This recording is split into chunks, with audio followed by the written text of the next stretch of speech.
Hey guys, I'm here to give you a review of Star Wars The Last Jedi.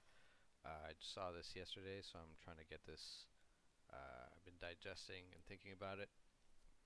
And while there are already a few reviews out there, there's a few points that I feel haven't been brought up or addressed properly, so I'll just jump right into it. So, my first impressions of walking out of Star Wars The Last Jedi were similar to when I walked out of Star Trek Into Darkness. Now, I know J.J. Abrams didn't direct The Last Jedi, but I'm sure you had a hand in it.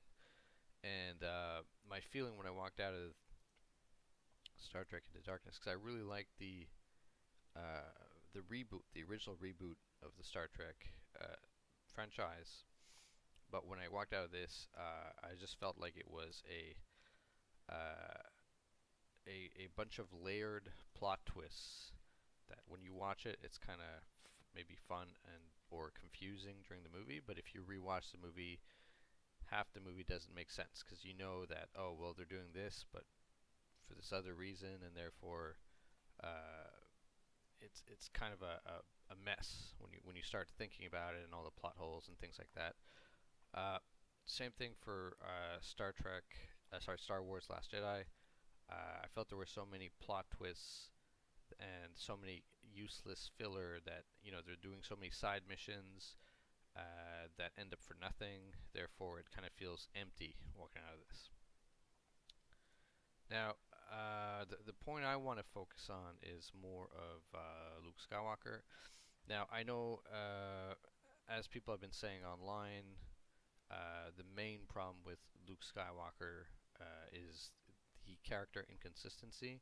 So, in the Return of the Jedi, Luke's character is determined to bring Darth Vader back from the dark side to the good side. He sees the conflict in him. He has hope. He believes, and he's able to pull Darth Vader back from the dark side. Now, in this movie, he's portrayed as uh,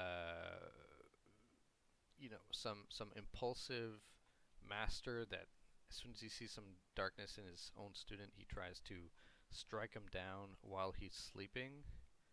Uh, Now, this is done for dramatic effect to show that the original version he told Rey wasn't true. There's actually a darker version. Then when Rey finds out the darker version, then he has to re-explain it, and finally it's not as dark as we thought. So there's like three versions to that story. But either way, he's portrayed as this like uh, terrible master, uh, and I think it stinks for that reason. So I could get into other characters. I mean, I kind of like this character. He's all right. I kind of like Benicio del Toro. I didn't. I was kind of annoyed by this character over here. I don't know. I don't know what much to say about that. But to bring it back to where I think the movie went wrong is to go back to what the original Star Wars was supposed to be about, which is a uh, structure of the hero's journey. So the hero's journey is something that's been around for thousands of years. It's a pattern of storytelling found throughout different cultures.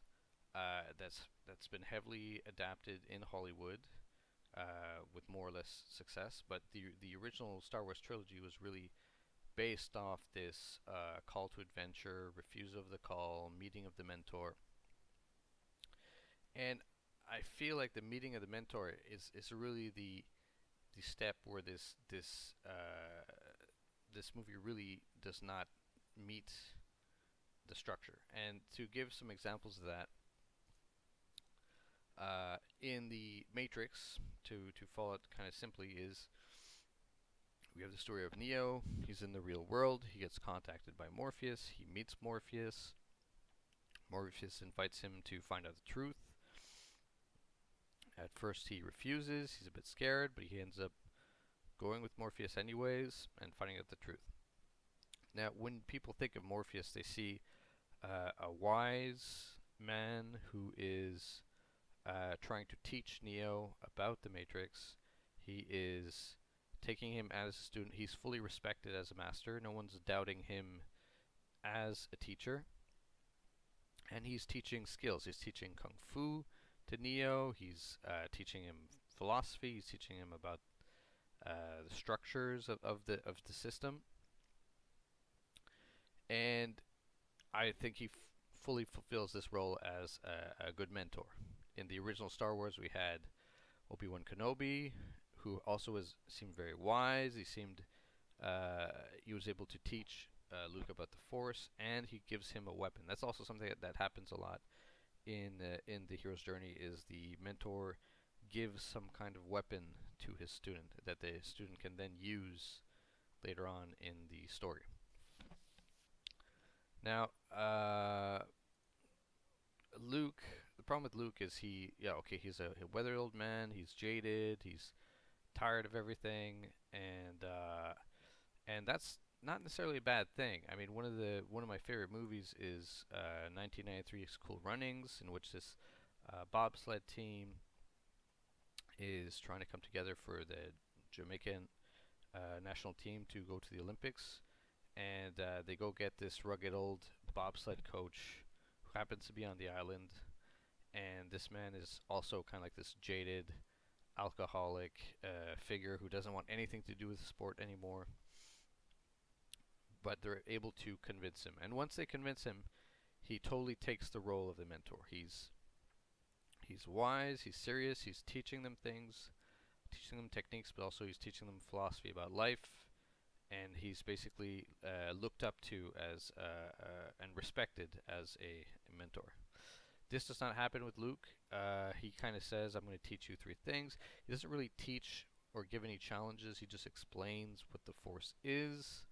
And that's quickly subverted by the plot hole twists of oh, what did he do as a former master, and throws his character into doubt. He's not really respected. Maybe towards the end of the movie, he's respected more for his past.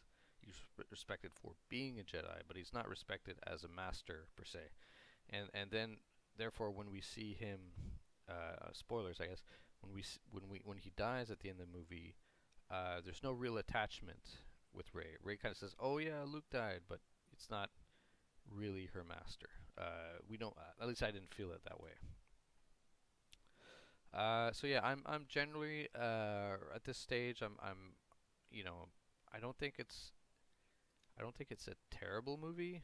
But I think just like Star Trek Into Darkness, a bit like the new Star Treks, it's kind of messy and forgettable, and I think that's a shame. I think they had a lot to work with. It felt too long, in my opinion.